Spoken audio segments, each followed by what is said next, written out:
Dude, I bombed so bad. What? I had family come out, and I bombed, and then I went outside. And you bombed, and your family comes outside, and they're like, "It's all right, buddy." It's like, fuck you.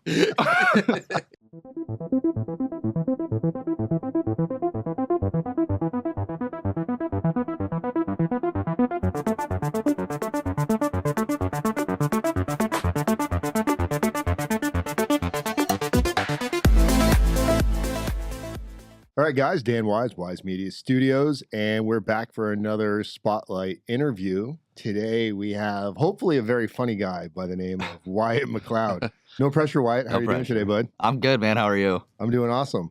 So, Wyatt, you're a comedian. Yeah. Is this like what you do full time? No, not full time. It's a couple years into it, so it's still a hobby, but now it's becoming a paid hobby. Okay. So just etching. You know? Etching. So what's it look like? Because we've interviewed a couple of other comedians. We also interviewed a gentleman that does the improv club. Okay. Forgot his name. I don't know if you know what I'm talking about. No, I don't do improv ever. No? No. Okay. Just crowd work. You know, I always thought improv was comedy, but then I realized no, improv's more like just like improvisational acting. Right. Okay. So do you like acting too, or just comedy? I mean, I've never done it, but I would for sure. It just looks like it'd be fun. It looks fucking hard. You know, let's talk about your social media real quick, because for some reason, I don't know why, interviewers, podcasters, they wait till like the last 10 seconds. Like, tell us how people can find you. Everybody's fucking tuned out by then. Yeah. So how can people find you real quick? So I use Facebook and Instagram for everything. So Facebook is Wyatt McLoud, and then my Instagram is Wyatt Herb 80. Wyatt Herb? Wyatt Herb, you know? Okay. Is that herb like weed? weed? I don't know, dude. Are you the feds? I should show him that article. I am a federal prison consultant. You're a consultant? Yeah, I went to federal prison. Then no, I've never smoked weed. Oh, you went to prison? Yeah. No. Oh, I smoke weed. Do they still send people to prison for smoking weed? I thought we're in Washington. I don't know. I looked 12. They looked like they'd send me. I know. I thought there was like a kid lost in the hallway. I thought there was like a kid. You got the hall pass? Tony, can you go find this kid's mom? He's fucking wandering around. I know. I look like Justin Bieber pre-Diddy. So do you have like a inspirational comedian? Like, who do you look up to? Who kind of like crafted your, I'm sure your stuff's your own, but did you base it off of something? Yeah. I mean, as a kid, my dad was always watching Eddie Murphy. He loved Eddie Murphy and he loved Chris Rock. And then my sister showed me Theo Von when I was pretty young. He's funny. Yeah. And then I got into Theo Von, and then that grew. Now it's Shane Gillis and Tom Segura and just that whole sort of crowd. Stavros, those guys are great. Is there a condemning of new comedians when they come on the scene? Because now you got like Matt Rife and a lot of these like new names. Is it hard to get behind some of the new guys when you kind of have like a love for some of the older stuff? No, I just think like talent shows. So if someone makes you laugh, like I don't know. I think some of the older comedians are actually kind of starting to slip. I think some of the newer guys are kind of taking over. Yeah, because it's a different market now. Yeah, now the market is like TikTok and the generation of people are different. Yeah. Like it's not the same. It's not the same thing. Everyone's glued to their phone. You know, you don't have the same experience as like say in the 90s when you just had to go like talk to a girl. Like you had to go to the phone in your kitchen on a wire, you know what I mean? Like there's never experienced that. What are you talking about? I've never experienced that, no. I've watched movies though. I've seen a movie. Read it in history books. Have you ever watched a VHS movie? Oh, dude, I love them. Okay. That's that's a kind of a thing. I will go to Goodwill. I'll keep buying VHS players until they break. That's cool. Talk about like Matt Rife, right? He's big on like the playing the audience. Yeah. Kind of like trashing whoever he's talking to. So when he did this big Netflix special, I was like, this must be a major payday, because I felt like it was going to be a little bit of a downfall for him, because his real impact is kind of like, you know, talking about the crowd work, the women. The women. Yeah, I know the older women, right? He's got a little bit of a Matt Rife look to it. Me? Yeah. I'm not that pretty. Yeah.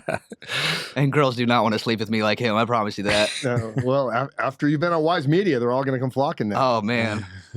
So when you see, did you feel like his comedy when he went and did like the Netflix special, that he was putting himself into a scenario where what if it doesn't work? Are you going to be able to go back? But you got paid so much money. It's like, do I really care? I mean, it's hard for me to say because I'm still so new to comedy, but also my opinion on it is he made the special, and I think he might have done it too fast.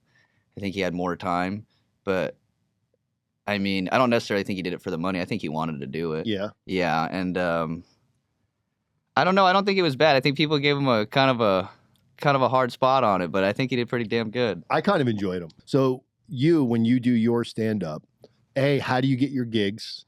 And B, what style are you? Are you more crowd work, or are you more like you have like a whole like plethora of skits? Oh, I have a plethora of skits. Like I like to talk about my white trash father a lot. Growing up like that, I have a sister that's almost 10 years older than me, and she'd beat the shit out of me. A lot of that. But my crowd work's only when people start talking. Like, yeah. Does it happen? Oh, yeah. Yeah, for sure. And I think the only reason I'm good at crowd work is because I grew up with a sister who roasted me every day. So, like, you had to stay on your toes. You know what I mean? Is a lot of stuff that you make your jokes about, your comedy, like, presence, is it based on a lot of stuff that you've actually gone through? Or how much of it is like my white trash father? Is that real? Yeah, I mean, it's exaggerated. You know what I mean? Everything that goes into comedy is usually exaggerated. Is your dad still around? Yeah, he's still around. Yep. Does he appreciate your comedy? I mean, he shows up to shows. I try not to point him out, you know? It's kind of hard to miss. The guy in the wife beater just... Yeah, don't talk to him. He earned that shirt. So when did you start? When did you know you were funny? Or when did somebody else kind of confirm you were funny? Everyone's told me I've been a class clown since I was a kid. Everyone's always told me I've been funny, but you know, you never really believe it.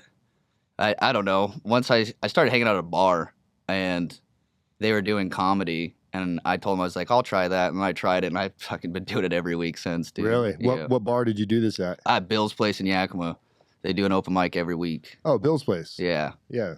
That's one of my favorite places for Friday. They have clam chowder. Oh, yeah. Yeah, they do. Boom. Shout out to Bill's Place. Shout out, Bill. So you do Bill's Place every week? Yeah. What day?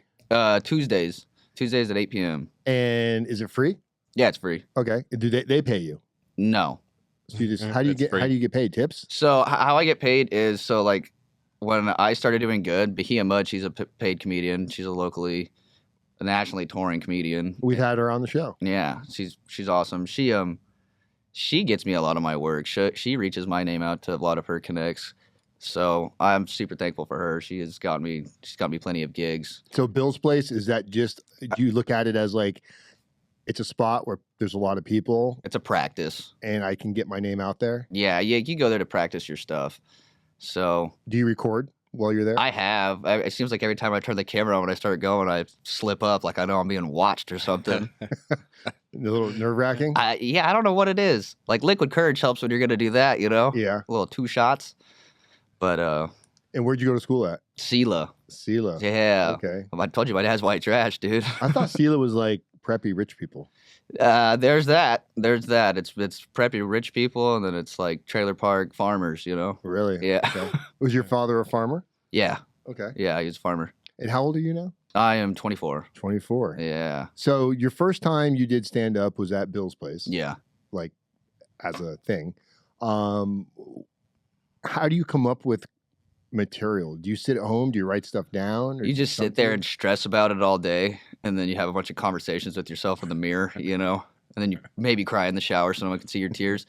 And then eventually you go and tell people a bunch of dick jokes, and it either hits or misses, but either way you got on that stage and told everyone you had a small dick that day, you know what I mean? So it doesn't matter. Out of that, you're not really a winner, you know? So your content, is it more around like profane comedy, dick jokes, white trash dad jokes? Man, how do you walk the line around racism jokes? Oh, that's a hard one. As a white guy. I'll tell you, actually. You know my trick? As a pretty white guy. I'll tell you my trick is I make it sound like my father, you know? Okay. Like he did it.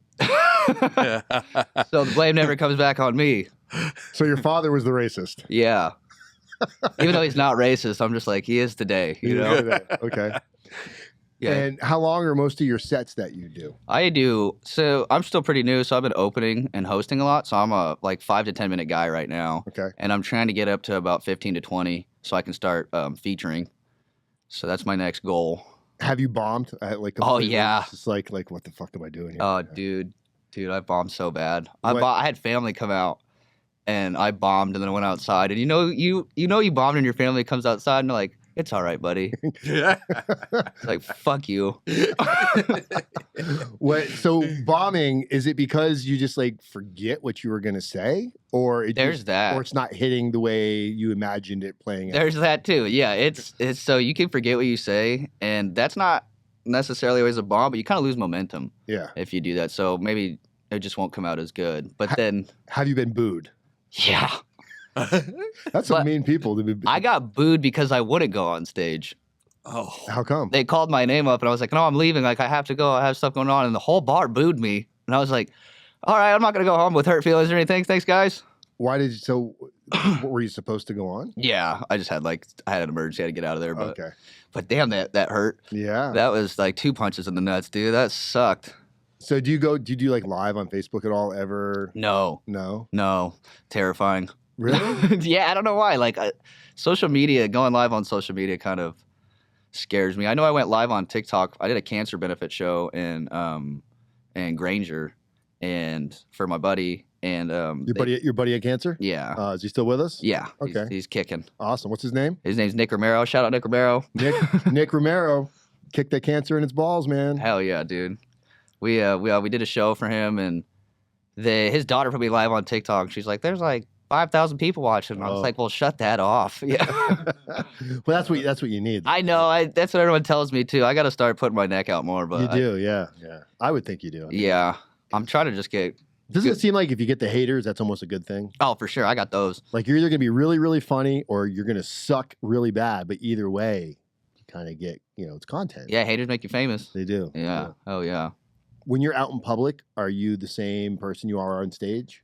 I think I am the same person on stage, but I do think that once you're off stage and people know that you're a comedian, even though I'm a local comedian, just started getting paid. I go to a bar and tell dick jokes all the time, and people give you like they look at you like, "Oh, you're a comedian." Like they give you like some sort of like, yeah, like pedestal, and I'm like, guys, like I'm just a fucking idiot trying to get paid for dumb stuff. Like, hey, I'm not gonna go to college, This is. Do you have a girlfriend? No. Okay. Has being a comedian paid off yet With girls? and got you somewhere after a show? Oh yeah, for sure. Yeah. Yeah. Fringe benefit. You know what's cool is you go on stage and tell girls that you got a small dick. They have this complex after, like, prove it. You're telling all your secrets, bro. That's fine. I've even said that on stage. But once you say that, the girls you get after that, they're all into like domestic violence. Are you finding like the damaged broken? Am I damaged and broken? Well, not you. Well, maybe you too. But do you find the damaged and broken ones? No, actually. Well, sometimes those are domestic violence ones. I think the girls see me as damaged and broken, and they want to fix me. Yeah. Okay. I got that going on for me. Is it more of girls your own age or older women? Yeah, yeah. There's always girls my age or like fairly old. They're just a little bit older. Okay. So not like I haven't been with like no 45-year-old women. What's your buddy's name again? The one that you did the event for? With cancer? Cancer, yeah. Nick Romero. So Nick Romero's mom hasn't like. Oh hell no. Nick Romero's 45, I think himself. So. That would be interesting. Yeah. No. Oh man. So getting into this lifestyle, did you have a regular job too? Yeah, I still do. What's like your? I'm a machinist. I'm a press brake operator for Magic Metals. So explain that a little bit. I'm from South Florida where we don't have jobs like that in Florida. It's basically, I just have a machine and I bend metal with it. Okay. And that's my job all day, just pressing pedals, bending metals. And you went to school, any college? No. Okay. Any plans for college? No. So you're full tilt on going as a comedian. Yeah, I mean, if this doesn't work, I'll probably have to just like sell drugs or my butt or something. I mean, there's no plan outside of this, No man. plan Just outside keep of it? working, keep my nose on the grindstone. Okay. You said you had a podcast for a minute with a group of guys. Yeah. And I guess the plan was it was supposed to start off like comedy related. Yeah, I thought that's what it was supposed to be. Was it like just you guys like in someone's room? Were you interviewing people? Like what was the concept? No, so that's kind of a lot. So the guy who owns Chainsaw Cat right now, his name's Abiel Hoff. Oh, we had him on too. Oh, really? Yeah. Okay. So before he owned Chainsaw Cap, he had a place called the Lair, and it was this huge like basement concrete place with he had so much cool stuff set up in there. He had like rooms, he had a movie theater room, he had live band setups, and so he put a corner out for us, and then he did our sound and did everything for us. Oh, nice. And so he was great. All of that was great, but the four of us kind of didn't see eye to eye on everything, and it just kind of slowly fell apart. And I think only one of those guys out of us four do comedy now. It's me and another guy. Are you friends with him? The guy that does Yeah, comedy? the guy who still does comedy. Yeah, we're still friends. Do comedians get along generally, or is it more like an No. battle of egos? I mean, like, yes, they do, and no, they don't. It seems a lot like high school, to be honest with you. Like you find your clique. You know what I mean? And no one's like mean to each other. Well, that's not true. No one's like openly shitty to each other, but you can tell people have their cliques. People have their cliques for sure. Has anybody ever stolen a gig from you where you're set up to go somewhere and you tell somebody, next thing you know, you're not in it and he's up on stage? No, not yet. I haven't been bumped either, I don't think, except for unless it's at like an open mic. How often do you perform in a month? Like actual shows? Yeah. So I did 2 shows this month, and then I'll do like 2. I'll probably do 2 at most a month. And these are paid shows? Yeah. Okay. Yeah, I did one at the Seasons last week, and then... And you were an opener? Sorry. I was a host. A host. So I opened, and then and then you get the people on stage and get them off. And so when you open, you tell a couple little jokes, and then you bring somebody on? Yeah. Okay, so yeah. Yeah. What's that pay? Can you talk about that? Well, all gigs are different, so... Right. I mean, what, like, not specifically what you make, but what could a new comedian coming into the scene? A lot of people make about $25. Some people make $50. Some people make $100. A show? Yeah. Okay. And so it depends on your time too. So you're definitely not doing it initially for the money. No, it's definitely the love for the game. Okay. You gotta love what you're doing. Like the Chainsaw Cat, they give us shows, and I really like them because they take all the liquor sales and then they split everything, all the ticket sales with all the performers evenly. That's cool. And I like that. That's a really cool way to do it. You know, everybody we've had in here that has known anything about Chainsaw Cat has all said amazing things about them. Yeah, they're great. They seem to be really good, like involved in the community. Yeah, and they have live shows all the time, bands, and they do drag shows. I don't know if that's necessarily a lot of people's things, but they got it. It's there. They got everything. What night do you perform at those? No, but one of my good friends does. Oh, I didn't mean as a comedian. I didn't know. No, but he goes into drag and he does comedy. Does he? Yeah, Okay. and he's funny, man. That's got to be interesting. You know, that's probably brings a lot of at least conversation because you've got the world is completely divided on that whole topic. Yeah, and I don't understand why. I mean, culture. We like to stay divided because it creates controversy. It's. Man, they're just great people. The scene's great, the crowd's great every time. They're awesome. Couldn't say enough great things about that place. Where's the furthest you've traveled to do a show? Tri-Cities. Okay. Tri-Cities, yeah. And those are paid shows. Do they pay for your travel too when you do those?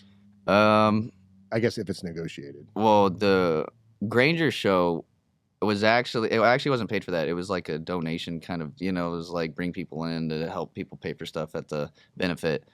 But Tri-Cities, they usually pay me only like $50, which is fine. I'm not doing a lot of work there. And it's getting you noticed. Yeah, it's a great stage, great community of people too. I love that place, but still making the small bucks. When you roast people, and evidently we found out today that our partner got roasted by you. I don't know if you remember. Do you remember it specifically? Yeah, actually, I do. Yeah. So it kind of like how does somebody get roasted? Do they have to be kind of drunk and stupid and keep blurting stuff out? And you're like, all right, motherfucker. Hey, yeah. Shots fired. Hey now. Well, I don't even think it was him. Actually, come to find out, I think it was the guy he was sitting with. But I looked over at him and I was like, I started talking shit to him, and I looked at him and I was like, actually, I'm sorry. You look like Tony Soprano. I didn't mean anything. I do not want to swim with the fishes. And then I don't remember it was just back and forth like that. Yeah. Yeah. A bunch of banter back and forth. Yeah, you do look scary Italian too. What happens to somebody sitting in the audience what goes through their mind where they decide they want to like Heckle. Yeah, because nobody enjoys it. Even the other guests definitely don't. Yeah, they don't enjoy it. It's almost like shut the fuck up. We're here. It's paid to go watch this guy. But it is nice when look. I am not promoting heckling, but it is nice when a guy can shut down a heckler. Yeah. That's a whole new level of excitement. And when you do it, when you shut down a heckler, it's like, whew. That's when you want to be recording. Yeah. To me, when I watch these things, that's what I watch for.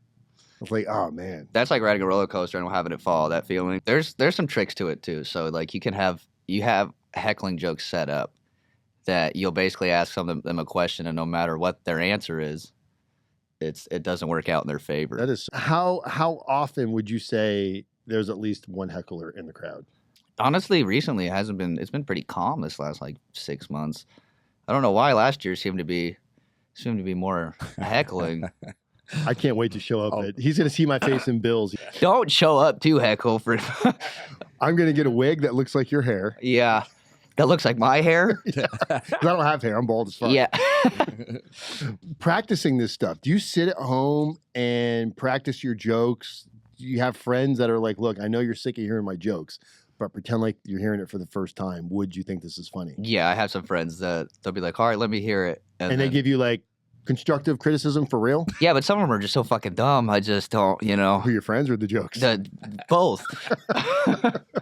One of my worst pet peeves is when someone comes up to me like, hey, I wrote a joke and I want you to use it. It's like, you go on stage then, dude. What the fuck?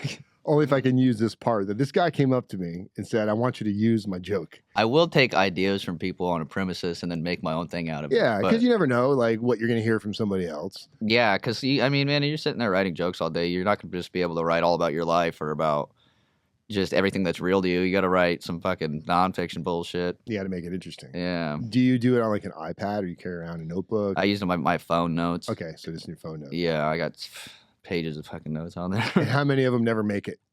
Most of them? A lot don't make it because a lot will come out as ideas, and Right. then you don't know what you want to do with it. And you have to find, like, if you've got, let's say, how long when you do get to do sets, what are they, 10, 15 minutes, you said? About 5 to 10. Okay. And how many jokes do you typically try to use in that time frame? It depends because some are longer and some are shorter. Do you try to connect them where it's Yes. kind of like brings back? Yeah, I try to get it.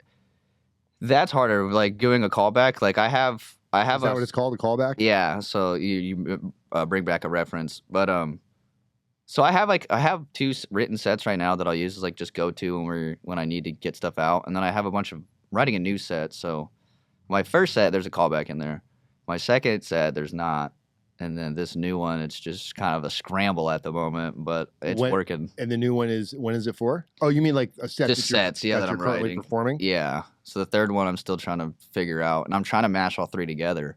And then have like almost 20, but I'm trying. You have to find a way they connect. Like there has to be a rhythm with It's it. got to be almost like a stage presence, right? Because you're Yeah. giving like a presentation. Stage presence is the biggest part because sometimes I don't even go with jokes. I'll just like if I've had a long day, I'll go up there and I'll just freestyle 5 minutes, and that'll either go great or it'll fucking blow up in your face. So, do you have links on social media of any of the stuff that you've done that if somebody was like, "Hey, we're interested in hiring you, where can we see your stuff?" I only have one clip on my Instagram of me doing comedy. Really? Yeah, I only have one clip, and like I'm not a social media guy, and I know I need to be, but I'm slacking on that. What if you had like people sitting there and you had a camera on you? Oh, that's fine. It's when I record myself.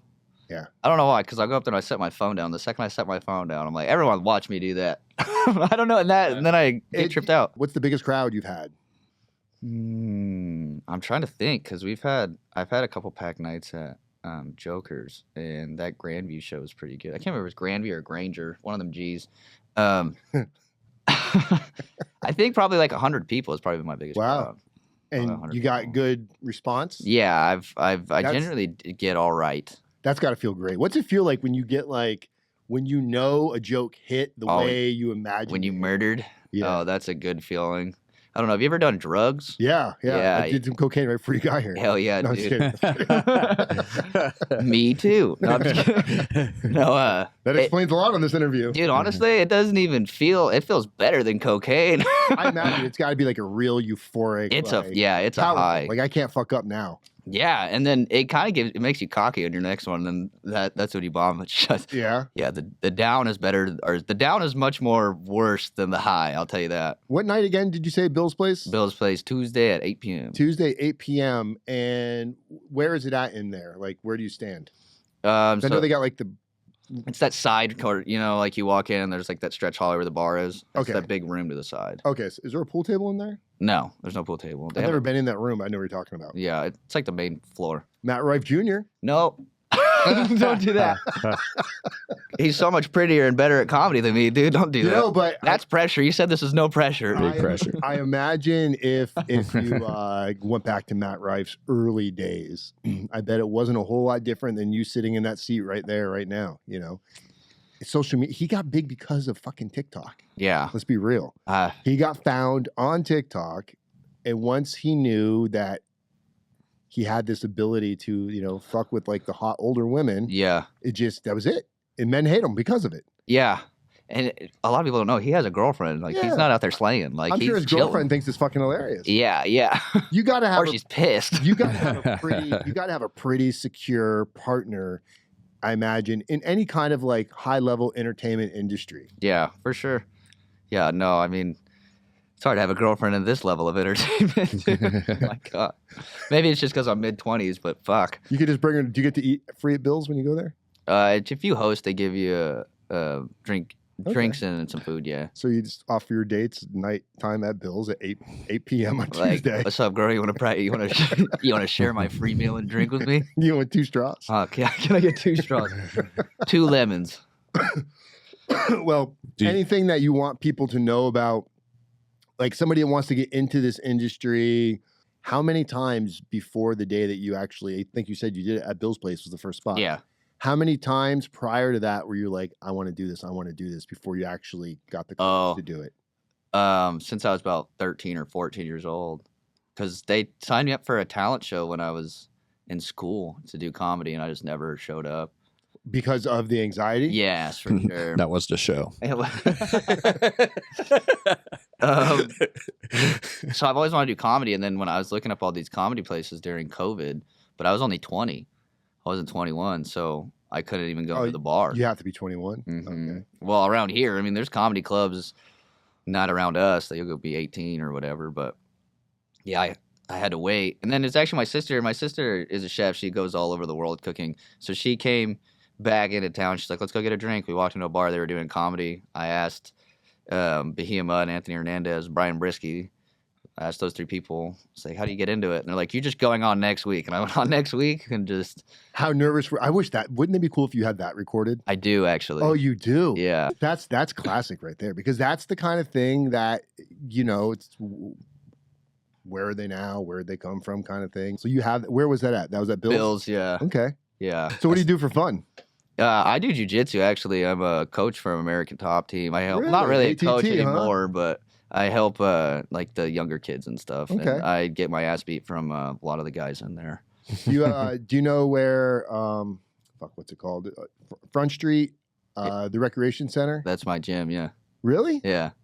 We talk about Alex Lakey. Yeah. Yeah, that's one of my coaches. That's hilarious. Yeah, that guy So- beats the shit out of me, dude. Yeah? Yeah. Like, I'm not really a coach, but when there's little kids in there that's like my size, they're like, Wyatt, I think they do like, I go in there sometimes when people are playing cornhole. Yes. While they're They, doing jiu-jitsu, and it's they like, had this is great. cornhole leagues in there. Yeah, there's a cornhole league, so I'm just like, That's where he was making a lot of his money at. So Craig Caudell, he's the owner of that whole building. yeah. That's how we found out about the jiu-jitsu and So is that how you got in contact with me? You found out who I was? yeah, I think so. Yeah. I think Alex either mentioned you. I think he just mentioned you in passing, and I looked you up, and I'm like, oh, this guy's pretty. He'd make a great guest. Yeah. His hips don't lie. Alex spoke very highly of you. Alex is a coach there. Skylar's a coach, and then our head coach is James, and they're a fucking team of killers. And Yeah. I'm just like the 125 pound. Like, That's if awesome. there's someone small comes in, why you teach him, you run with them. What's the woman's name? She's always there. Bethany. Bethany. Oh, she's a fucking killer, dude. Dude, Her husband's a bigger guy. he's like a He's a PI. yeah, personal private investigator, yeah. Yeah, dude, man, man. She beats the shit out of everybody in there. I was telling David, that's his name's David. I was like, bro, you better be doing the dishes at home. So it must have been really cold in the recent months. There's no real heat in there. I know they're working on it, but we got heat in there, and it didn't really matter. That building is so big. It's fucking huge. So not insulated. No, I wore like sweatpants under my key. I think it's a super cool spot though, because it reminds me of like old Rocky movie style. You don't go there to look yourself in the mirror and work out. You go there to like kind of get your money, work. Because I've gone to other gyms that are more expensive and have they're a little bit more traditional Brazilian jiu-jitsu, and then this place is like it's just some roughins, dude. I mean, the building's all spray painted. You go in, the building's concrete. There's a basketball court inside. We interviewed him too, Phaser, the guy that did the graffiti before they had a falling out over there. Yeah, because they just got new graffiti, right? I think. Like recently new? Yeah, I think so. I haven't been over there in a minute. I've been going there like maybe once a week. I've been kind of slacking. So did you say that is American Top Team? Mm-hmm. I did not know that. So it's actually Fabiano Schurner. It's Fabiano Schurner Brazilian Jiu-Jitsu. But Fabiano Schurner is the head coach at American Top Team. So we're an American Top Team affiliate. Oh, okay. Yeah. And who's the guy that runs the class over there? James O'Neill. Yeah, he's cool. Yeah, that's my guy. I love that guy. We keep meaning to get him in here and just hasn't linked up yet. But he seems like a pretty legit, like not just MMA guy. He seems like a pretty legit, like when you think of a man. Oh, yeah. Like that guy's taught me how to be a man, bro. I chew glass for fun, kind of a guy. Yeah. Chuck Norris. He'll slip some crazy shit into a conversation and act nonchalant about it. I'm like, oh yeah. I don't want to say the wrong thing. He might snap my neck. He might kill me. No, he's old school military guy. Yes. Man, that guy don't sugarcoat nothing. He trains police and stuff, doesn't he? Yeah. Right. Yeah. I think Alex does too. Everyone does. The police started coming in, and I was like fresh blue belt, I think, or maybe they were even in when I was a white belt. But they just started rolling, and then it was kind of like, let's teach the police certain stuff. That was James's whole idea, and then they just kind of became part of the team, and now they're super close, and so they're fucking becoming killers too. So. Don't run from the YPD. I thought you were going to say don't run from the white people. Them either. Well, the YPD is mostly white people. It is. Tell us one more time where people can find you. And do you have any jokes you want to leave us with? Oh, no, I'm not leaving with any jokes. No. That's probably the worst question a comedian gets. Tell me a joke. Yeah. It never plays out the same. It doesn't work that way, idiot. It never plays out the same. It's not storytelling, man. It's never, no. He's like, y'all want to hear a racist joke? No, I'm just joking. He sounded just like Matt Rife right there. I know. No, I did not. Damn it. You can find me on Facebook at Wyatt McLoud, and you can find me on Instagram at WyattHerb80. Wyatt, thank you so much for... thanks for having me on, guys. You guys are great. All right, guys. I'm Dan Wise, Wise Media Studios, People Helping People, Communities Method, one day at a time. Guys, go down Tuesday, 8 p.m. at Bill's Place. Go check out Wyatt. We're going to be there recording some shit. Thank you, Wyatt. Thank you. Have a good day. Peace.